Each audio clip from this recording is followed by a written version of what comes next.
City of Cold Lake is hanging up on a deal with TELUS, which will take the final city-run payphone out of the downtown core.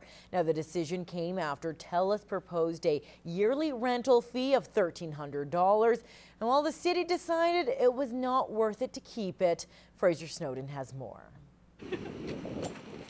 The unused phone sits in front of the Scotiabank on 50th Avenue. TELUS offered the city a rental fee after decreased usage. The profit on the payphone was $12 in 2012 and only $4 last year. It was felt that it was time to remove the payphone from here. There might be the odd payphone in businesses and that around the city right now, but the city has no reason to be involved in this at this time. So, the RCMP depended on the payphone when cell phones were not around. Sergeant Brent Swatsky remembers they even had a place to keep their quarters. We drop a quarter in the bottom of the speed loader, put our speed loaders with our extra rounds inside there, and then close them up. So when we're on patrol, if we had to make a private call, we would just pull over, take our speed loader out, grab our quarter, use the phone, and carry on. Cold Lake residents have mixed opinions on what to do with the piece of phone history. But I know there's a lot of unfortunate people out there that don't have a cell phone. Everybody's got a cell phone. What's the point in having a payphone on the street? I think it's still useful to people to have a payphone around, so those that are fortunate not to have a cell phone have something to use. According to TELUS, the fee of $1,300 is only to pay for the phone's operation.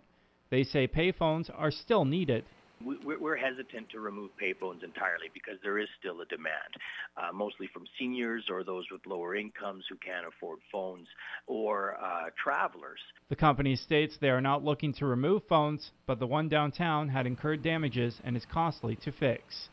In Cold Lake, Fraser Snowden, Newcap News. Well, beginning April 8th, Microsoft will no longer be providing technical assistance for Windows XP. Now, that includes the automatic updates that help protect personal computers.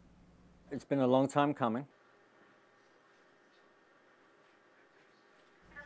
Roughly 1/3 of the world's PCs are still running Windows XP with no more updates. There could be huge security implications in the future.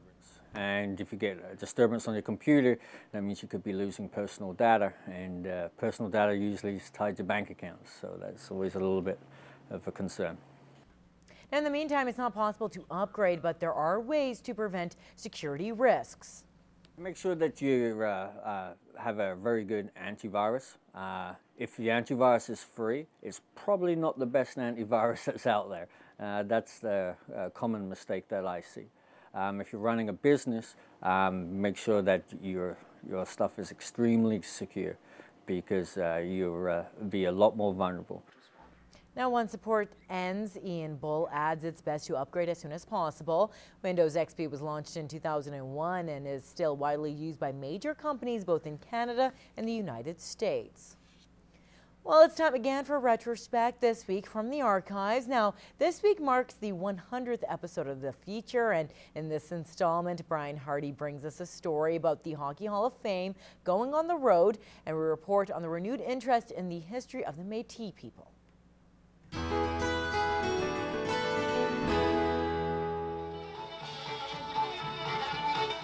It's March 1992, and we celebrate the history of the Métis culture.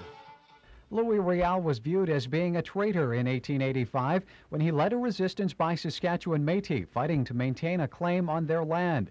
That led to the Battle of Batoche and eventually Riel's trial and execution. More than 100 years later, the federal government is praising the Métis leader for his role in shaping the history of Western Canada. We must now build on the positive, not the negative, dimensions of this experience. The Ottawa announcement comes at a time when Métis awareness is enjoying a comeback. These grade 3 and 4 students at the Fishing Lake Métis settlement are researching the life of Louis Riel. Their research has been compiled into an ever-expanding book that will become part of the curriculum in the Northland School Division. In curriculum, there is not a lot on Métis history. So this is what the people are looking for. We're proud to be Métis. Michael Higgins, NewsHour. This week in 1991, hockey memories rolled into town. This is the NHL's Legends and Ice Caravan, hockey's Hall of Fame on wheels.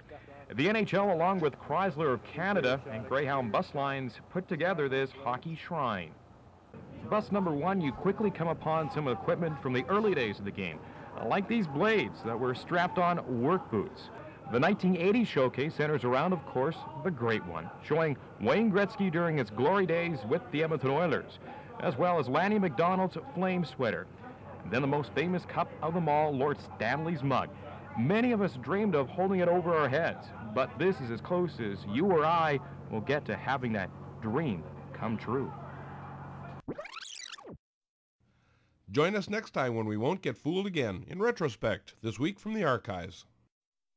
Well, there were some special guests on hand at Showcase here in Lloydminster this weekend. Now, it wasn't your typical meet and greet.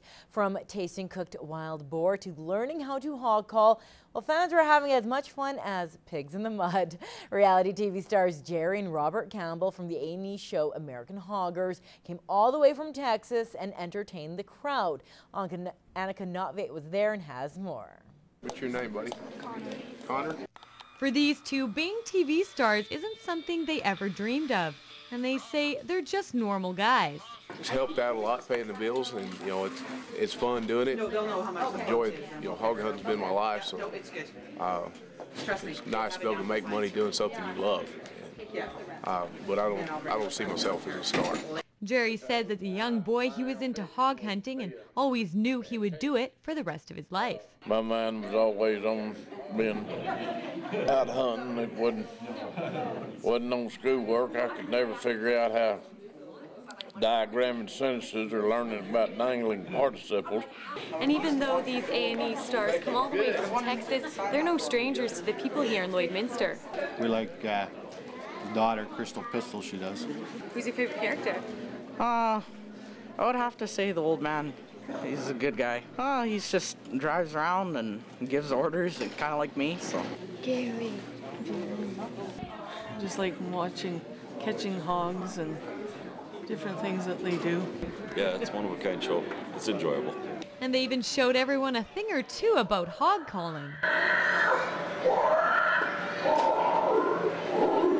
And then the contest began. Who has the best snort?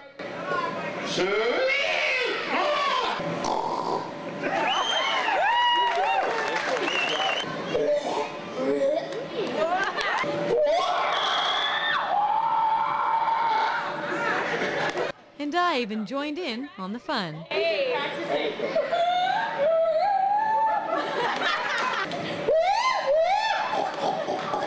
I think it's safe to say we'll leave the hog calling to the professionals. The Campbells head home soon, but say they enjoyed the friendly people here in Lloydminster and hope to be back someday. Annika Notveit, Newcap News.